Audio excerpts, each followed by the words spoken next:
Hi guys, amazing lang to all. Welcome to Amazing LVTV. Ito yung ating vlog for today.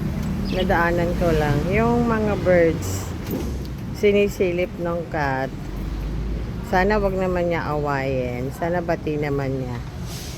So dito kasi si ate, nagpapakain siya rito ng mga stray cats. So hindi ko lang sure kung more or less friends sila ng bird. Kasi meron akong cat na friend niya yung bird. Pero ito, mukhang hindi niya friend yung mga birds. So, amazing shoutout sa ating mga super chatter friends. Vitamin for the soul vlog. Yung Nishimura from Japan. Ayan, nagsuswing pa yung isang ibon. Nakikita niyo ba?